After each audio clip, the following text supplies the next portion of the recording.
Marcos Paulo, Antônio, Roberta, Daniele e Wagner. E nesse seminário nós iremos apresentar sobre 2 artigos.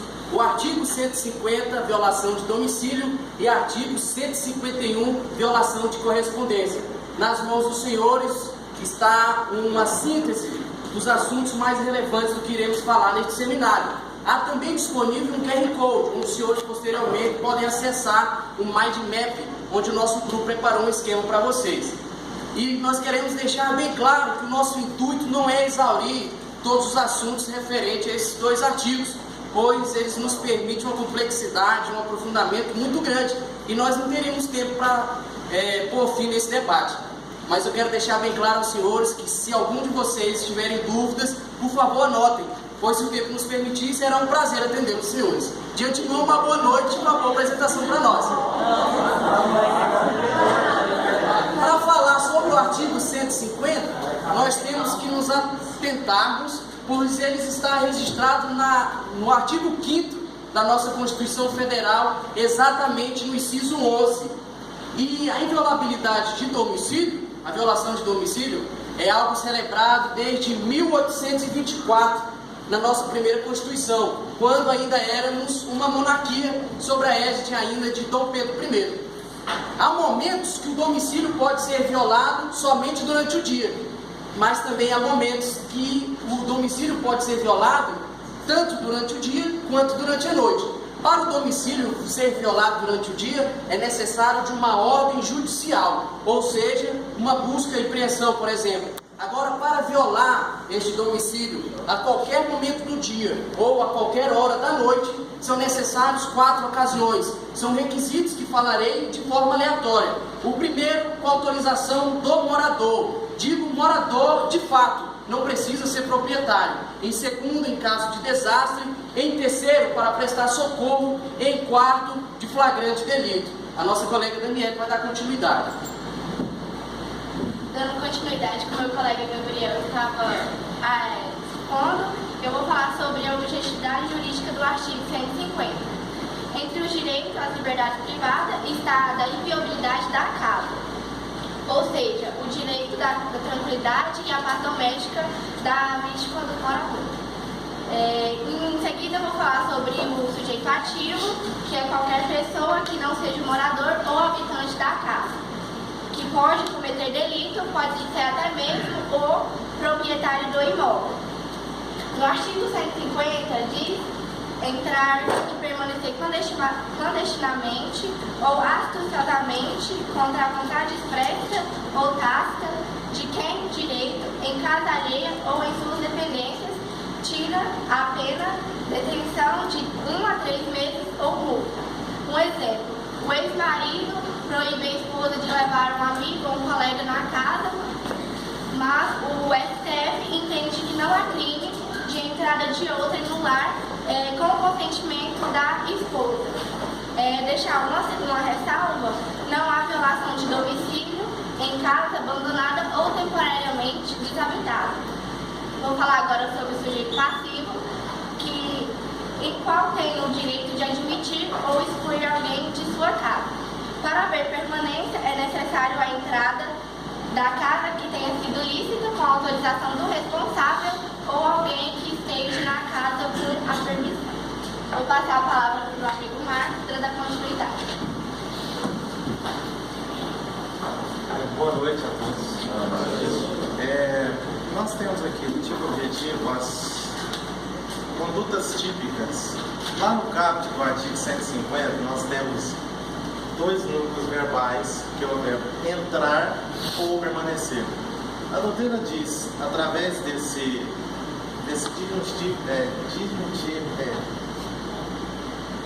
conjunção alternativa, ou ela não cria 2 crimes, ela chama de formulação típica alternativa. A infração é uma só. Entrar, de acordo com a doutrina, é ingressar, invadir, transpor os limites da casa ou as dependências. Permanecer é não sair, não deixar a casa ou as suas dependências quando tendo o agente ingressado legitimamente. Se recusa a acatar o contrato titular que manifesta o desejo e se retira. existe nesse caso uma certa duração nessa existência saída, não bastando a consumação do crime, a hesitação aumentando do sujeito.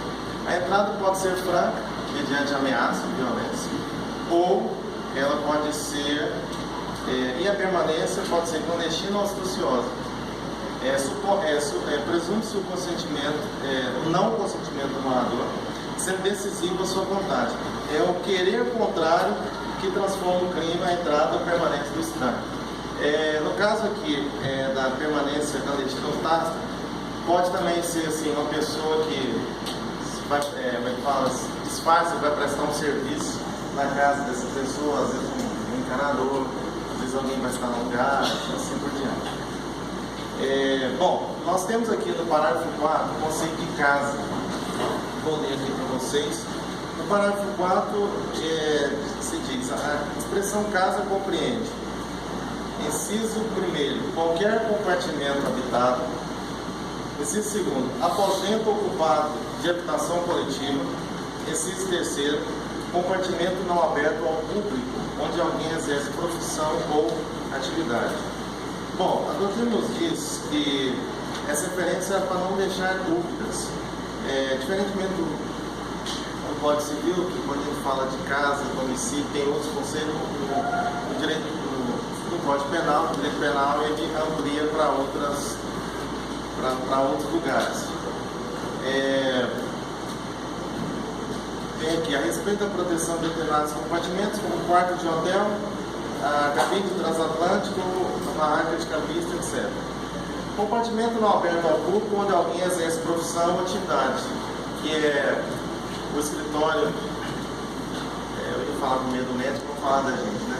Os nossos futuros escritórios de advocacia ou de consultoria jurídica, o consultório de dentista, o consultório de médico, né? Então, se você adentra esses locais, você está cometendo crime de violação para você. É por isso que existe a sala. Você tem a hora certa de entrar. Nós temos aqui, não compreende a expressão casa que está no parágrafo 5. Para vocês, não se compreendem a expressão casa. Inciso 1, hospedaria, instalada em qualquer outra habitação coletiva, enquanto aberta, salvo a inscrição no inciso 2º parágrafo anterior. Taverna, casa de jogos e outros do mesmo gênero.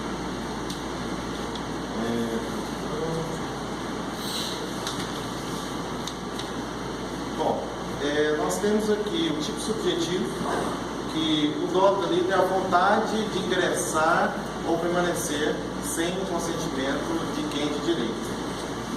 E na consumação e tentativa, ocorre com a entrada ou permanência, tratando-se de crime de mera conduta, o primeiro com delito instantâneo e o segundo de permanente. É ser necessário que o sujeito entre com o corpo inteiro na casa da vítima. E é necessário a permanência do indivíduo para que haja consumação, requer duração juridicamente relevante. Agora isso eu acho que é subjetivo, vai depender dos autos lá, né, como foi feita a investigação. Bom, nesse crime também temos aqui as qualificadoras. E quem vai relatar para a gente é Boa noite a todos. Dando continuidade ao que o meu colega Marcos falou, eu irei falar das formas qualificadas. O parágrafo 1º do artigo 150 prevê várias hipóteses de crimes qualificados. A primeira delas ocorre quando é cometido durante a noite, que corresponde ao período de completa ausência da luz solar. A noite não se confunde com o período de repouso noturno. Uma gravação deriva de maior dificuldade de defesa. Entende-se que não responde como pena majorada, que a quem penetra à noite arbitrariamente em casa alheia, quando nessa profusamente iluminada da frente aos fundos, onde se realiza baile ou festa ou reunião festiva. Afinal, o agravante deve ser um fator de possibilidade de defesa. Há casos em que um funcionário público pode penetrar na casa contra a vontade de quem nela habita. Prisão em flagrante ou por mandado, despejo, penhora, sequestro, etc. A lei estabelece aumento de pena de 1/3 se o fato é praticado por funcionário público, ou os casos legais, ou em observância das formalidades estabelecidas em lei. O fato praticado por autoridade pode caracterizar o crime previsto no artigo 3º da Lei 4.898/65, que é inviolabilidade do domicílio. Irei falar também sobre a exclusão da antijuridicidade. Prevê o parágrafo 3º casos em que é lícito o ingresso ou a permanência de alguém na casa contra a vontade do morador.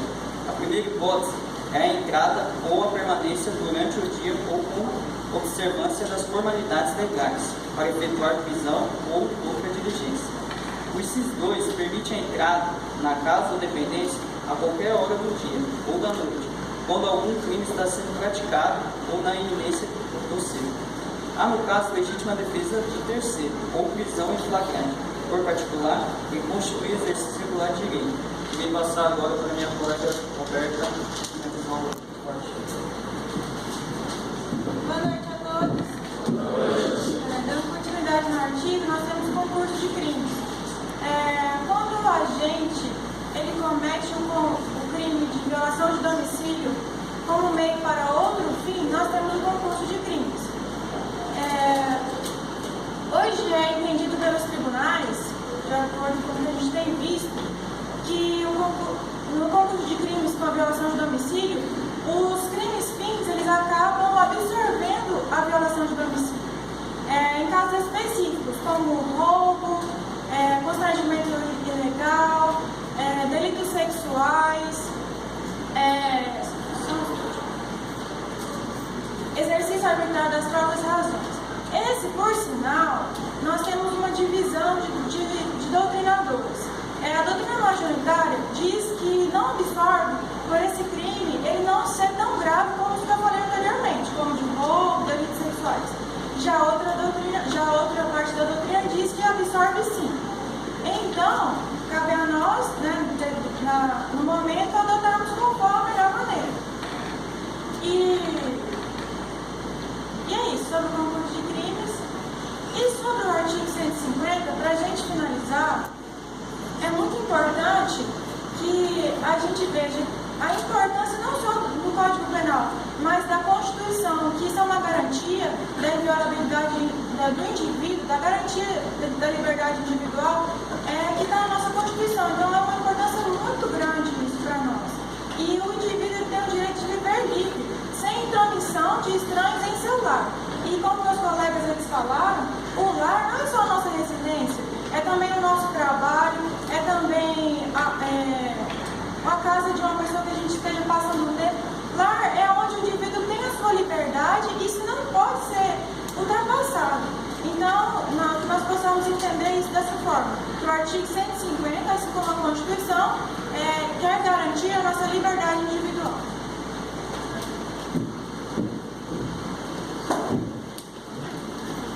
Prezados, boa noite. Irei apresentar agora o artigo 151 do Código Penal. O artigo em questão ele visa falar sobre a inviolabilidade da correspondência. Peço que os senhores se atentem ao que é implícito e não ao que é explícito. Conforme elenca o Código, inviolabilidade seria devassar indevidamente correspondência fechada destinada a outrem. Prezados, nesse caso, o que seria então correspondência? No século XXI, onde temos o WhatsApp, Facebook, etc. Bom, segundo o ilustre jurista Damásio, ele nos diz que correspondência é destinado a cartas, bilhetes e afins, demonstrando que o código em questão já não abarca as tecnologias atuais. Prezados, peço também que vocês se atentem ao código quanto ao verbo nuclear devassar. Segundo o jurista em questão também, devassar seria o quê? Tomar conhecimento. Quando eu me refiro a tomar conhecimento, significa que a pessoa tenha vontade, o dolo, que não é genérico, de ver a correspondência em questão. Esse ato deve ser deliberado, mas, entretanto, não significa romper a correspondência, podendo, por exemplo, levá-la à luz, enfim, outras tentativas em questão. O tipo, no caso, o subjetivo passivo, ele pode ser definido como o remetente e o destinatário, havendo então uma subjetividade na passividade em questão. Já o sujeito ativo pode ser qualquer um. Significa que qualquer um está sujeito a essa situação desde que tenha vontade deliberada. Vale também ressaltar no artigo 151, parágrafo 1º, que há sonegação ou destruição de correspondência. Destruição de correspondência ou sonegação significa que a pessoa também tem o dolo de reter a informação. É também intrínseco à Constituição Federal, artigo 5º, que garante ao remetente e ao destinatário a livre comunicação, conforme também diz o Damasio, a intenção de preservar a vontade e o sigilo da mesma de comunicar-se. Então, o que devemos colocar em questão é que a Constituição nos dá o livre-arbítrio de comunicarmos. E o Código Penal, ele tem a intenção de sancionar quando alguém cerceia essa possibilidade que é garantia sua. Agora eu estarei passando a palavra ao meu colega Wagner. Ele estará elucidando sobre outros temas também referente ao artigo 151.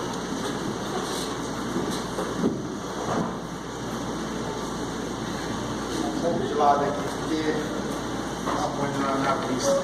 Boa noite a todos. Então, dando continuidade à violação de correspondência, nós vamos falar sobre essa violação da norma. Quando ocorrerá o crime? Em qualquer circunstância, a pessoa violar uma correspondência, tomar conhecimento do seu conteúdo, ou sonegar, ou destruir, ela vai estar cometendo crime? Não. Vai depender da vontade, do dolo, ou seja, a intenção de ler, tomar conhecimento do conteúdo, a intenção de destruir, ou a intenção de sonegar. E também, esse ato, ele tem que ser um ato indevido. A pessoa não pode estar impelida a cometer o ato para outra circunstância que não seja a vontade dela.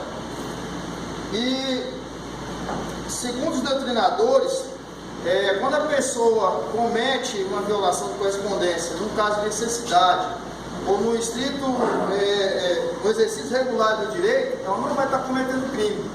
Então, vou citar para vocês aqui o exemplo do diretor do presídio.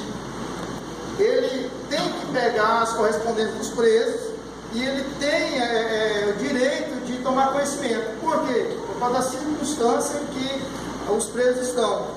Então, pode estar recebendo uma correspondência e estar transmitindo algum plano de fuga ou coisa e tal referente à questão dele lá dentro do presídio. E a consumação desse crime. Quando que o crime se consuma? Quando a pessoa pega a correspondência, abre, cometeu o crime? Não. Quando a pessoa abre a correspondência, por exemplo, e toma conhecimento do conteúdo. Todo o conteúdo? Não. Se ela tomar conhecimento em parte do conteúdo, ela já cometeu o crime. E a tentativa? Admite tentativa? Sim.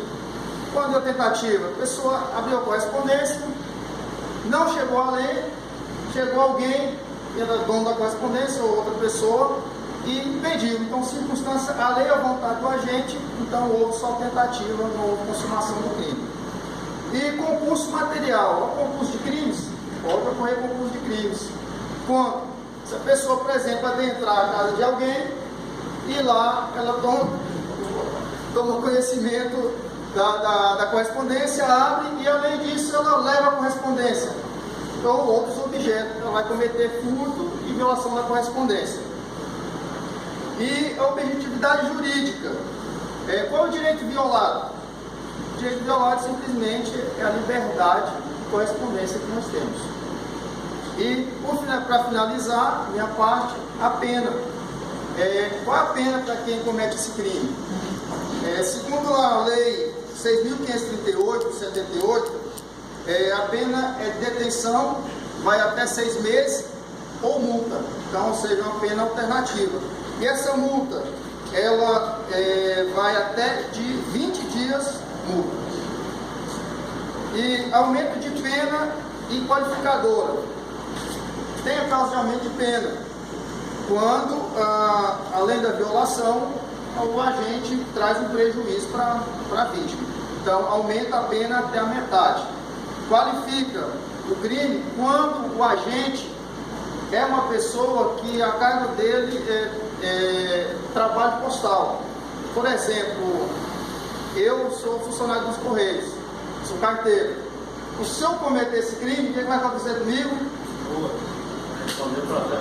Eu posso pegar multa de detenção de 1 a 3 anos. Então, é bem complicado. Tem gente que comete esse crime e nem se preocupa, mas é sério. Vamos passar a palavra para dar continuidade aí do artigo 151 para o Roberto para finalizar. Boa noite de novo. Dando continuidade, já que os nossos colegas estavam falando, sobre o crime de interceptação.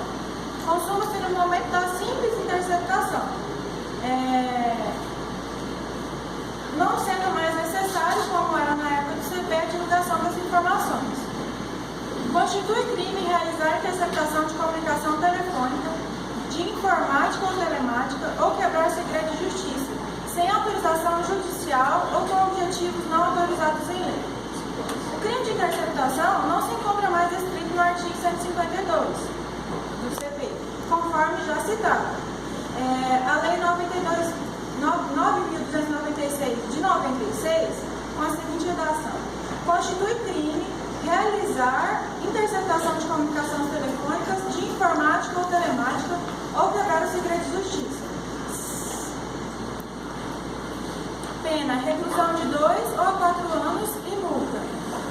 A diferenciação para o que foi notificado. O crime de violação da comunicação, ao tempo que era descrito no artigo 151, parágrafo 1º, inciso 2, parte final do CP, somente se aperfeiçoa com a divulgação, transmissão ou utilização abusiva de conversação. O artigo dessa lei retorna no tempo e estabelece que com a simples interceptação já se constitui a violação. Elementos subjetivos do tipo. O primeiro é o dolo de interceptar a comunicação telefônica e quebrar o segredo. A pessoa tem a intenção mesmo de fazer aquilo. O tipo exige outro, contido na exigência que o sujeito utilize para fins previstos em lei.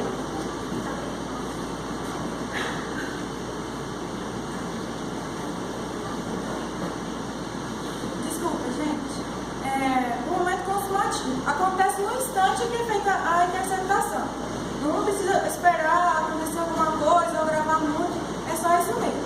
E o sujeito ativo é qualquer pessoa, e o sujeito passivo, como é um crime de dupla subjetividade passiva, os interlocutores que fizeram, no caso, a interceptação. Então, prezados, é isso. A questão fica bem evidente que a lei ela acompanha o tempo. Ela tenta se atualizar conforme a necessidade, conforme a sociedade. Quanto ao Facebook, etc., que eu citei, ainda não há rol específico para tal, principalmente no direito penal, embora haja o marco civil da internet, mas ainda não há sanção no quesito penal para tal. Gostaria de agradecer a atenção de todos vocês. O slide será também inserido, disponibilizado no nosso e-mail, assim como o mind map e o documento de revisão da nossa turma. É só isso mesmo, obrigado. Nossa, Tamara.